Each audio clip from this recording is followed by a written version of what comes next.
Japan is the third richest country on Earth. Japan has a fully functioning military, a parliament, and a government capable of defending itself. And for the last 80 years, the United States of America has been paying to defend it anyway. Donald Trump called Japan spoiled, for having ripped America off for 30 or 40 years. And right now in 2026, the deal that governs who pays for all of it is being renegotiated. The outcome of that negotiation will reshape the balance of power in the most strategically important region on Earth. So today we answer the question with real numbers. How much does it actually cost the United States to protect Japan? Who is really paying the bill? And is America protecting Japan out of generosity? Or is Japan protecting something America needs far more than it will ever publicly admit? Stay with me, because the answer is going to reframe everything you think you know about this alliance. To understand the money, you first need to understand how this arrangement was born, because it did not start as a business deal. It started as a consequence of total defeat. In August 1945, Japan surrendered. The United States occupied the country.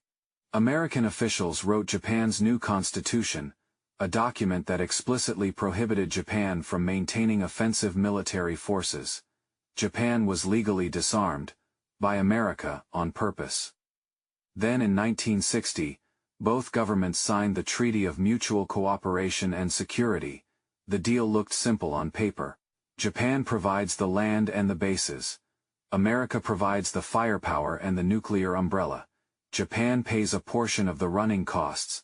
America guarantees to defend Japan as if it were American soil. What nobody fully explained to the Japanese public at the time was the other side of that deal. America was not just defending Japan. America was permanently planting its most powerful forward military presence on Japanese soil, because Japan sits in exactly the right geographic position to project American military power across the entire Pacific Ocean. That was not charity. That was strategy, and 8 decades later, that strategy costs more than ever. Here is what the United States actually spends to maintain this presence. And the reason this number is so hard to find, is that it is deliberately spread across multiple budget lines, multiple agencies, and multiple classified programs. Start with the direct base operations. Salaries for 55,000 American troops stationed across 120 military installations in Japan. Housing, utilities, equipment maintenance, construction. That direct, confirmed spending runs to roughly $5 billion per year in Pentagon budget line items alone. Now add the 7th Fleet. Yokosuka Naval Base is the largest overseas American naval installation in the entire world.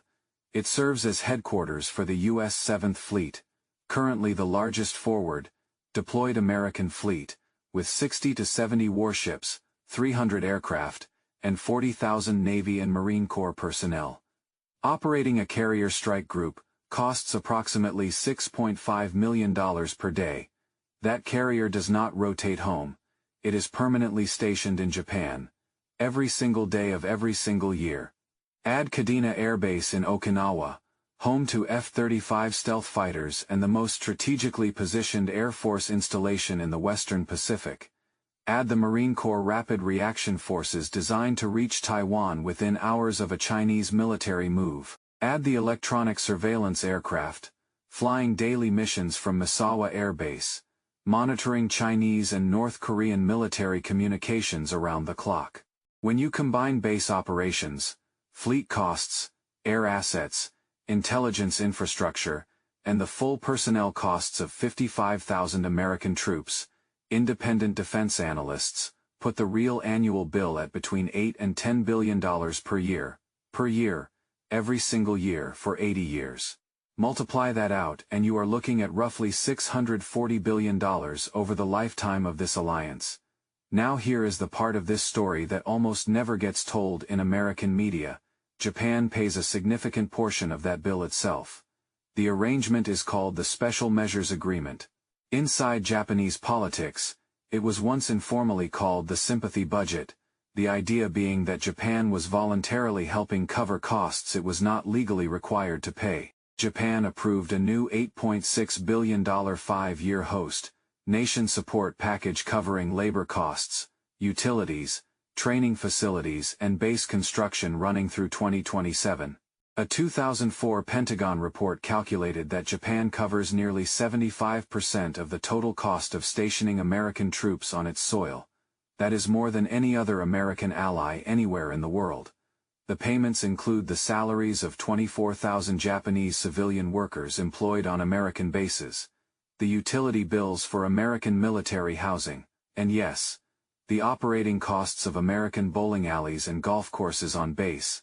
That last detail caused genuine outrage in the Japanese parliament when it became public, and yet Donald Trump still called it a ripoff. He demanded Japan quadruple its annual payment to $8 billion, or face the possibility of American troop withdrawal. That demand tells you something important.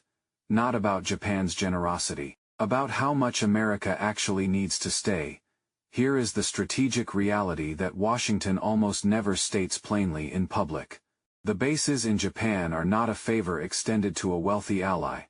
They are the physical infrastructure of American dominance in the most economically important region on Earth.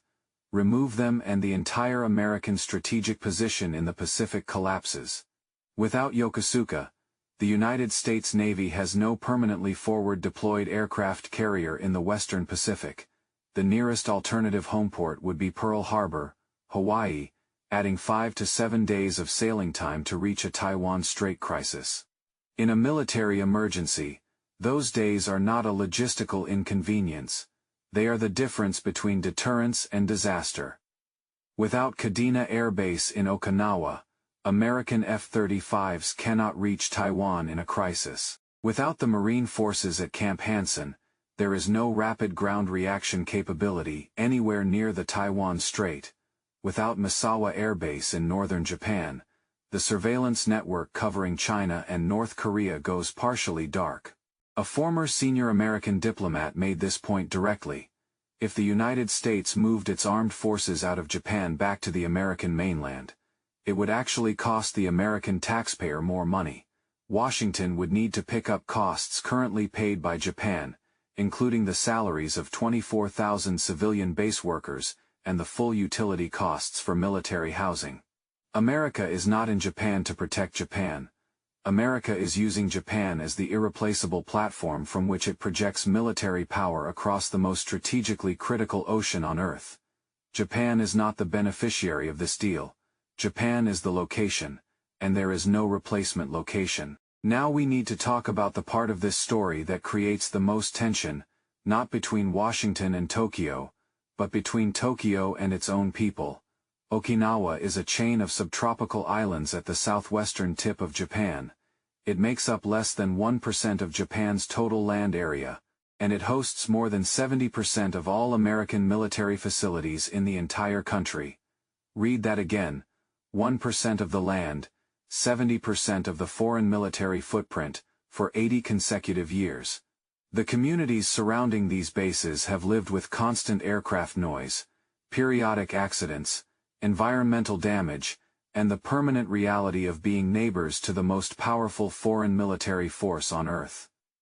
Okinawan governors have repeatedly demanded reductions. The Japanese national government has repeatedly promised to address the imbalance. The bases have remained, because the strategic logic that placed them there in 1945 has only grown more powerful every year since. This is the permanent unresolved wound at the center of the alliance. And as long as China continues expanding its military presence in the South China Sea and practicing blockade drills around Taiwan, it is a wound that Washington has calculated it can afford to leave open indefinitely. Here is the counter-intuitive truth that turns the entire mainstream framing of this story upside down. Everyone frames this as America protecting Japan, America spending money on Japan, America being taken advantage of by Japan. That is the transaction. That is Trump's argument. That is what dominates American coverage of this alliance. That framing is missing the most important half of the picture. The real question is not what America spends to protect Japan. The real question is what America would have to spend if it did not have Japan. To replace Yokosuka alone, the United States would need to construct a new forward naval base somewhere in the Pacific, capable of homeporting a full carrier strike group. construction cost alone would exceed $20 billion. And that new base still would not have Yokosuka's location 30 miles from Tokyo Bay, and 1,200 miles from the Taiwan Strait. Japan is not the beneficiary of American generosity. Japan is the most strategically valuable piece of real estate the United States military controls anywhere on Earth outside its own borders. America does not stay in Japan because it is protecting Japan. America stays in Japan because without Japan, it is no longer a Pacific power in any meaningful military sense. Right now in 2026 the deal is being renegotiated. The Special Measures Agreement expires in early 2027.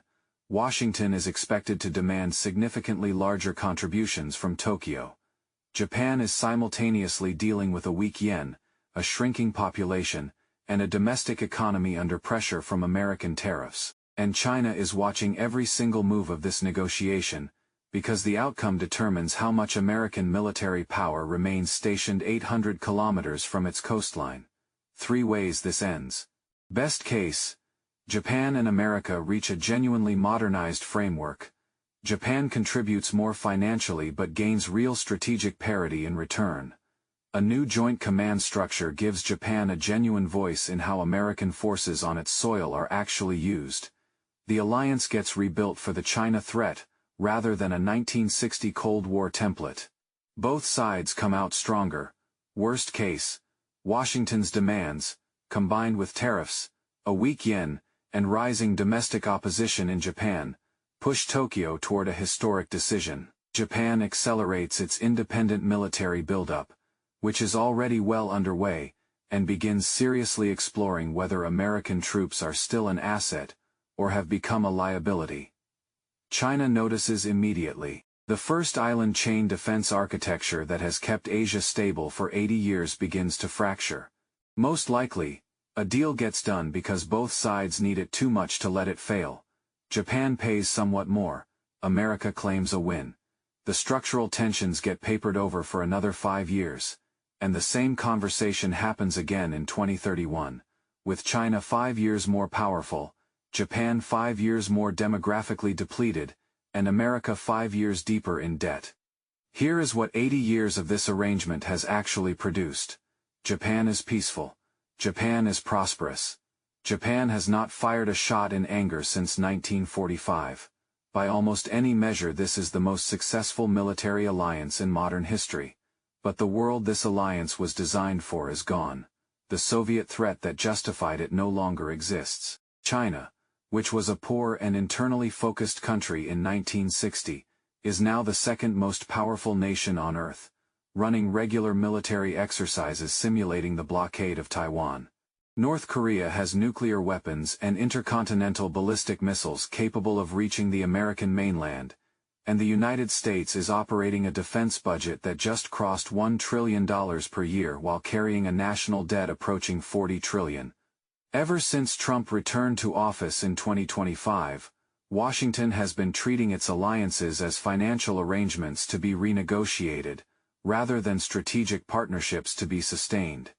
And in Tokyo, for the first time since 1960, serious Japanese politicians are asking a question that would have been unthinkable a decade ago. Not whether Japan should pay America more, but whether Japan should become a genuinely independent military power, self-sufficient, nuclear-capable, and no longer dependent on a Washington that increasingly views its oldest Asian ally as a line item on a balance sheet. That question being asked quietly in Tokyo right now is the most consequential foreign policy question in the entire Pacific.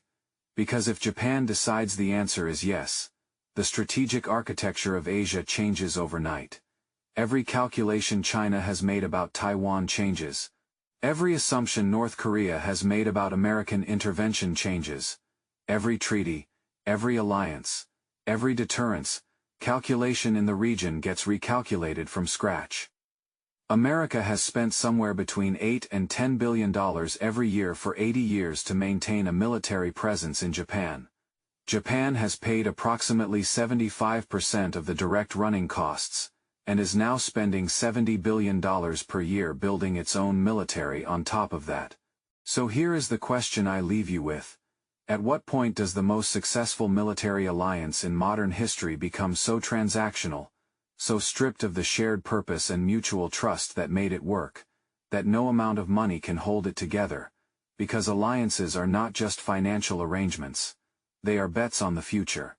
And right now, for the first time in 80 years, both sides are quietly wondering whether they are still betting on the same one. If you want to understand what happens to everything you just watched, the moment China makes a move on Taiwan, and why Japan's decision in that single moment changes the entire global order, that briefing is right there on your screen. Click it now. If this gave you something real, share it, subscribe, and tell me in the comments, should Japan become a fully independent military power? Yes or no, and why? I read every single one,